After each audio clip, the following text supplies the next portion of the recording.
ఆత్మల తండ్రి నిరాకారుడా? నాకేమీ అర్థం కావడం లేదు ప్రభు, కొంచెం వివరించండి. చూడమ్మా, మీరు యథార్థ స్వరూపంలో ఆత్మలు, భౌతిక శరీరం కాదు. ఆత్మ నిరాకారం, ఒక బిందువు వలె ప్రకాశించే కాంతి పుంజం.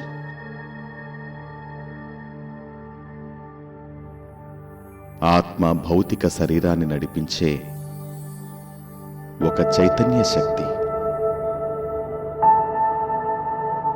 ఎంతమంది మనుష్యులున్నారో అన్ని ఆత్మలున్నాయి.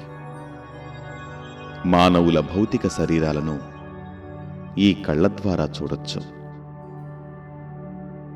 కానీ ఈ కళ్ళ ద్వారా ఆత్మను చూడలేము. కేవలం దివ్య దృష్టి ద్వారా మాత్రమే ఆత్మను చూడగలరు. మనుషుల రంగులు, రూపాలు భిన్న భిన్నమైనప్పటికీ ఆత్మలు స్వరూపంలో భిన్న భిన్నంగా కాకుండా అన్నీ ఒకేలా ఉంటాయి.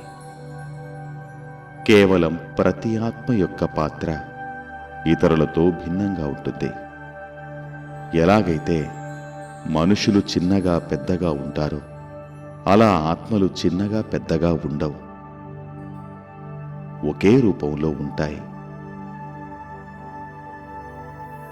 ఆత్మ అజర, అమర, అవినాశి శక్తి. శరీరము నశ్వరం, వినాశి కూడా. ఆత్మ ఒక దేహాన్ని విడిచి మరో దేహాన్ని ధరిస్తుంది. నేను సర్వాత్మలకు తండ్రిని, పరమపిత, పరమాత్మను.